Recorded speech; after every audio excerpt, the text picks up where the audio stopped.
계속 말씀을 드리겠습니다. 정책학의 필요성. 자, 이제 본격적으로 정책학이 왜 필요한지에 대한 얘기를 좀 이제 조목조목 구체적으로 드리려고 하는데요. 일단 교과서 21쪽에 아래에서 5번째 줄에 이런 게 있어요.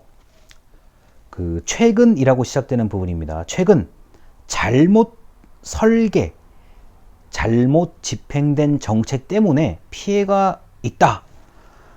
이거는 그 여러분들이 제가 뭐 그 사례를 얘기하기는 좀 이상하고요. 잘못된 정책은, 잘못된 사업은, 잘못된 프로그램은 국민, 시민, 주민에게 악영향을 준다. 이렇게밖에 제가 얘기를 못 하겠어요. 왜냐면은 또 사례를 구체적으로 말을 하면 이게 뭐 지역 얘기도 나와야 되고 뭐도 얘기 나와야 되고 이게 좀 불편해요. 가끔 언론에서 이제 이런 거 있죠. 뭐 혈세를 낭비한다. 뭐 이용객도 얼마 없는데 돈을 그렇게 들여서 지었냐, 왜 그걸 시도를 했냐, 지었냐, 뭐 이런 거 있잖아요. 그 다음에 요새 같은 이 코로나 바이러스 시기에 아니 뭐 바이러스 때문에 사람들 지금 뭐 모이면 안 되는데 왜 굳이 모이는 행사를 진행을 하느냐. 이제 이런 비난을 이제 좀 한 번쯤 떠올려 보세요. 그러면은 그게 이제 잘못된 정책과 좀 연결이 됩니다. 자, 그래서 뭐 책에 나온 사례들도 있는데요. 제가 뭐 사례를 이제 이게 영상으로 말하기는 좀 그렇고요. 이제 제가 봤을 때는 이 잘못된 정책이라고 이 알아차리는 것도 이게 쉬운 일은 아니에요. 우리가 누군가 언론에서 보도가 되니까 그냥 우리 인터넷 댓글 보면 알잖아요. 뭐 이걸 때려 죽여야 되냐 말아야 되냐 정부가 하는 게 뭐냐 정부가 하는 게 맨날 별게 없다 이런 얘기 엄청나잖아요. 그런데 이제 또 나름대로 그렇게 되게 된 원인을 찾고 왜 저렇게 했을까? 왜 저렇게 할 수밖에 없었을까?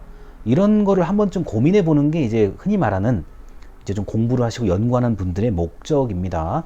그리고 이제 뭐 가끔은 그 공무원은 철저하게 정책 집행을 하는 분들이에요. 아니, 나도 이게 좀 이상한 것 같은데 위에서 상부의 지시에 따라서 하는 경우들 많아요. 아니, 왜 사람이요, 기본적으로 생각이 비슷해요. 어떤 부분에 대해서는 이건 좀 아닌 것 같은데?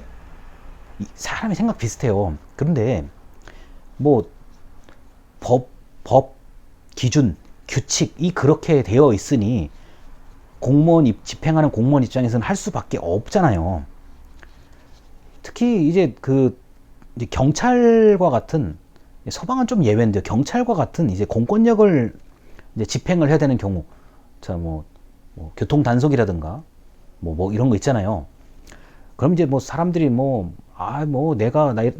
나는 잘못한 게 없는데 왜 나를 단속하냐, 항의하는 것부터 이게 또 그런 분들이 의외로 많아요.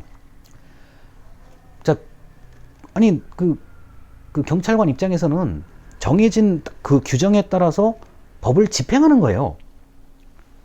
근데 이제 이런 걸 이해를 안 하는 분들도, 못 하는 분들도 있을 거 아닙니까? 그럼 나는 잘못한 게 없다, 이제 거기서 이제 또 싸우고 이런 일이 벌어진다고요.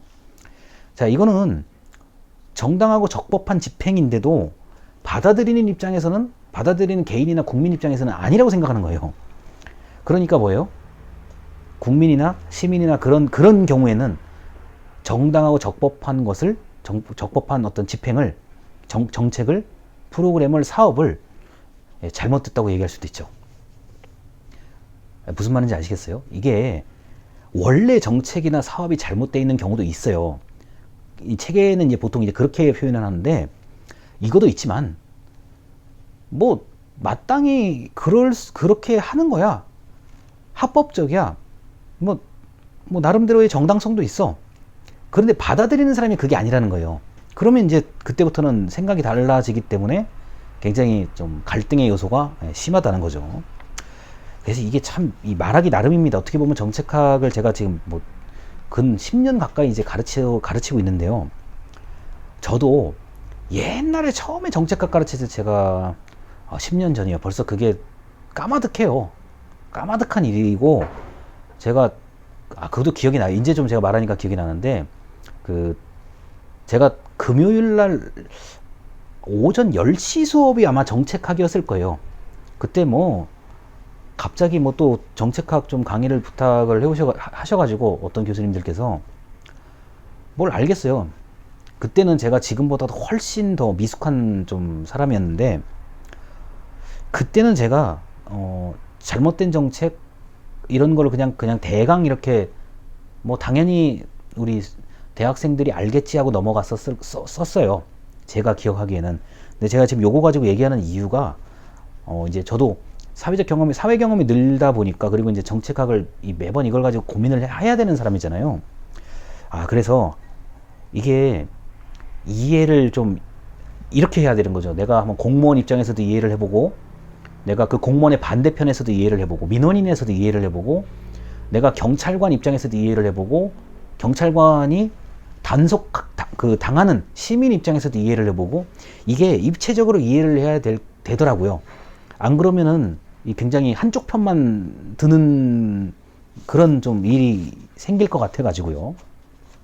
자, 23쪽의 얘기예요. 23쪽의 두 번째 문단이 지금 제가 했던 얘기예요.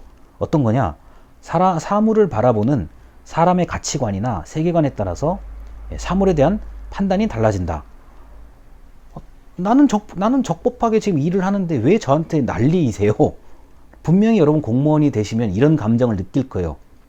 나는 지금 규정대로 하는데 왜 이렇게 사람들이 받아들이질 못하지? 왜 항의를 하지? 다른 거예요. 다른 거예요. 그 다음에 정부 입장에서는 이런 거죠. 이번에는 누구를 좀 초점에 두고 지원을 좀 더 해줘야 되냐? 고민을 해보니까 이번에는 A 집단에 좀 더 많은 지원을 해주겠습니다 라고 발표를 하면 어떻게 돼요? B, C, D, E, F 여러 집단에서 좀 이제 반발하는 경우도 있고, 뭐 그냥 그렇구나 하는 반응도 있고, 무관심한 것도 있고요. 이게 사람이 다 생각이 제각각이에요. 물론 통일되는 경우도 있는데 좀 입체적으로 이해를 할 필요가 있다는 점을 제가 이제 말씀을 드립니다. 자, 그 다음에 이제 어디냐면요, 24쪽에 이런 부분이 있어요. 아래서 세 번째 줄인데요. 지식이란 어떤 현상의 어떤 요소, 변수 사이에 나타나는 규칙을 말한다. 자, 정책을 연구하는 이유 중에 하나는 지적인 호기심이다. 이런 얘기까지가 있습니다. 자, 이렇게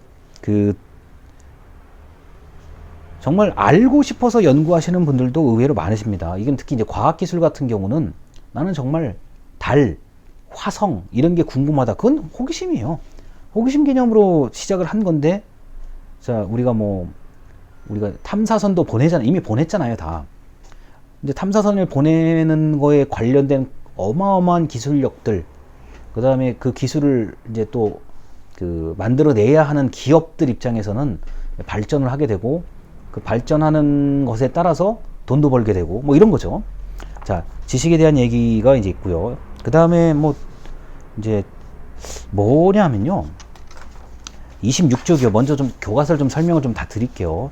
26쪽에 위에서 두 번째 줄에 이런 게 있어요. 정책 목표가 사회윤리적으로 정당한지에 대한 지식과 과학적 지식을 결합해서 당면한 사회 문제를 해결하는 구체적 정책 대안을 찾아가는 것이다. 예, 좀 말이 좀 어려운데, 이제 요거를 이제 강의 자료 이렇게 제가 세 개로 나눠놨죠. 첫째, 규범적 측면, 둘째, 실증적 측면, 셋째, 처방적 측면입니다. 자, 규범적 측면은 아까 얘기했던 거, 가치관에 따라서 같은 것을 다르게 볼 수도 있다. 그 다음에 실증적 측면. 자, 실증이란 단어를 들으시면 실제로 증명 가능한 것, 실제로 증명할 수 있는 것에 관심을 기울인다는 얘기입니다. 다시 말해서 관찰 가능한 거, 측정 가능한 거, 조사할 수 있는 거. 제일 쉽게 얘기할게요. 실증이라고 딱 단어를 들으시면 보이는 거, 내가 눈으로 보고 귀로 들을 수 있는 거, 이게 실증이라고 보시면 됩니다.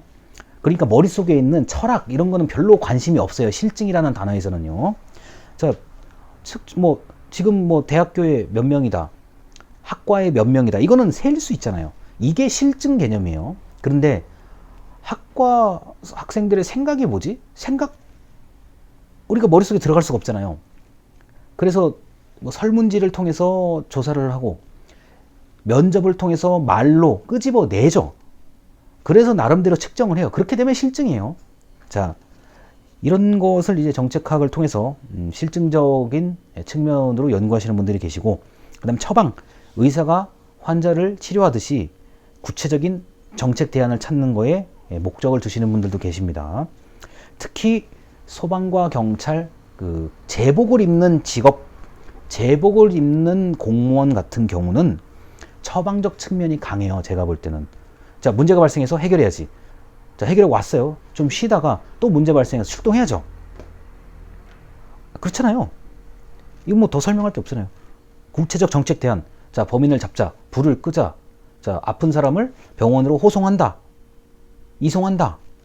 뭐, 그 다음에 이제 그 교도관 같은 경우에요. 자, 재소자가 문제가 생겼다. 가봐야죠. 아니, 그러니까 교도관도 당연히 제복 입고 근무하시잖아요. 뭐, 무슨 문제가 생겼다. 교도소에 무슨 문제가 생겼다. 가봐야죠. 처방적 측면입니다. 자, 소방이나 경찰 행정이 비교적 명확한 대안을 탐색 가능하다라는 얘기가 바로 처방적 측면이라고 보시는 게 거의 정확할 것 같습니다. 일단 여기까지 설명을 드리고 다음 영상으로 넘어가도록 하겠습니다. 감사합니다.